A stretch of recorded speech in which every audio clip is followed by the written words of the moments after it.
Hello there, this is Ben from EyeSkills, and I'm going to introduce you to some basic ideas behind the EyeSkills theory of operation. First of all, EyeSkills is an open source virtual reality framework to simplify creating environments to help uncover visual abilities and retrain the vision system. So, you're free to create your own theory of operation and build alternative approaches if you disagree with the approach that I'll outline now. What you see here is a simplified model of lazy eye, which I hope will help me explain the logic behind how and why we approach it the way we do in EyeSkills. You're seeing some plain sky with a floating red box in it. The two spheres on the left and right represent your eyes, whilst the two green rods poking out of them represent the direction the eyes are looking in. At the moment, they're looking straight ahead. We show a simplified view of what reaches each retina, the part at the back of the eye, underneath each eye, here and here. When somebody with normal vision sees the world, these two images are combined by the brain to form a stereoscopic image, which is what we have drawn beneath as the perceived view. Now, when a baby is born, it isn't automatically using both eyes, because so many things could have gone wrong during development, which would cause both eyes to see differently, to see the world in confused ways. For instance, the baby's skull might be deformed, leading to one eye being in a very different position to the other. So you can see how the combined image can become confused. In anisoconia, one eye sees the world at a different scale to the other. Again, confusion. Cataracts might darken or block what one eye can see, again preventing the brain from bringing them both together. Most commonly, one eye may be significantly longer or shorter sighted than the other. So there are many potential problems, but the key message is that for an animal to be unable to see clearly has been life-threatening throughout history. Evolution has selected for an ability to give animals a second chance if it can't use both eyes together.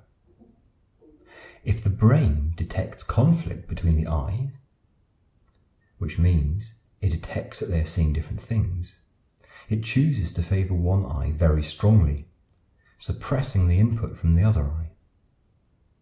You can see that the blurred image disappears, leaving only the input from one eye, which is not only two-dimensional, but clear and better than nothing.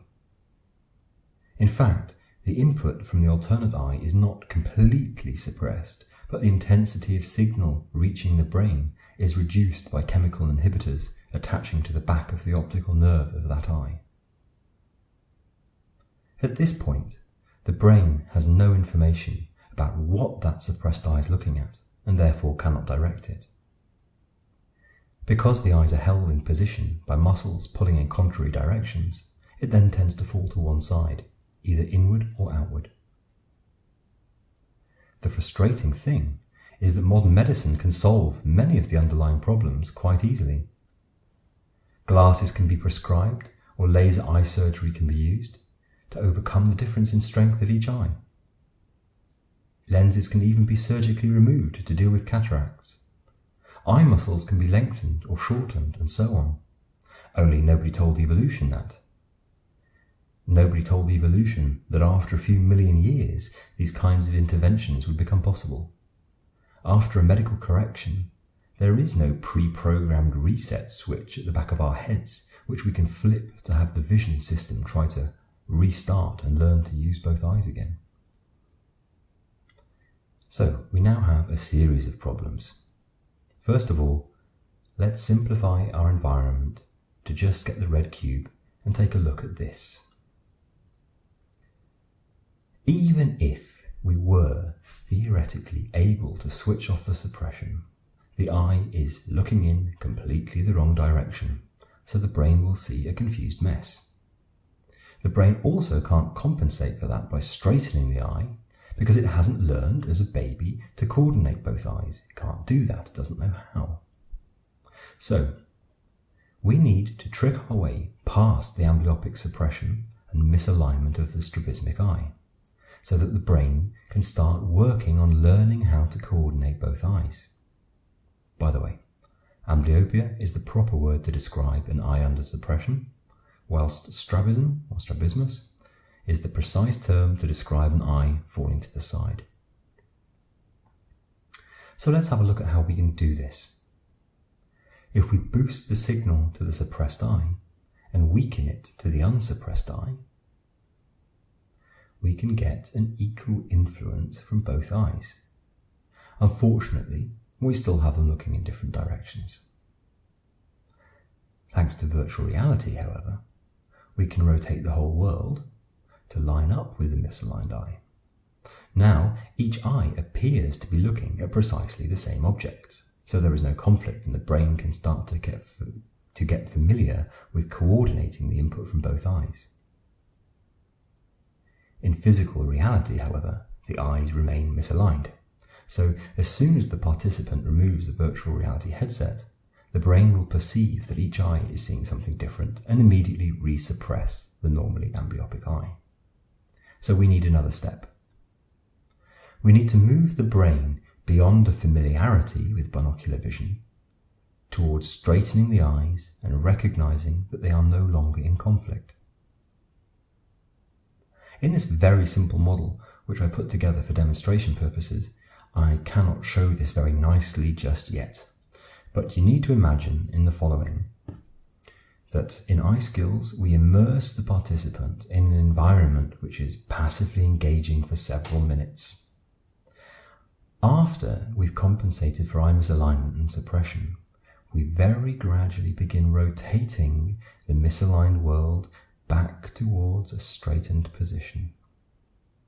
In our testing so far, we found ways to do this wherein the participant doesn't even notice it happening, but their innate desire to hold on to the fusion, the single image formed from the combination of both eyes, is so strong that instead of losing fusion, their misaligned eye straightens up.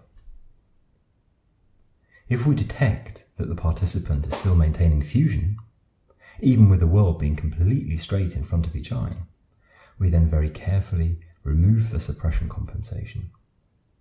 What we then end up with is a situation in which the participant has two eyes seeing straight, fusing the input, in our initial tests often with depth perception, without suppression. We hope that after longer periods of using this approach, the point will come where the participant will remove their headset and their brain will simply recognize that everything is just fine with both eyes being straight and unsuppressed. Clearly, this will not work for all types of amblyopia and strabismus. Sometimes the underlying conditions are too severe or cannot be medically removed to begin with, but our initial user testing has been very positive. We hope that by putting the underlying tools in the hands of other amateur and professional researchers, the community can advance the state of the art. We are now trying to raise the money necessary to run larger scientific trials to both validate this approach, but also build the infrastructure needed for scientists to perform combined internationalized studies. If you are interested in running a trial, developing your own environments, or you're able to donate financial assistance, please get in touch with us. Have a look for other videos explaining the framework, showing the app, and discussing future steps. Thank you for your time. Bye-bye.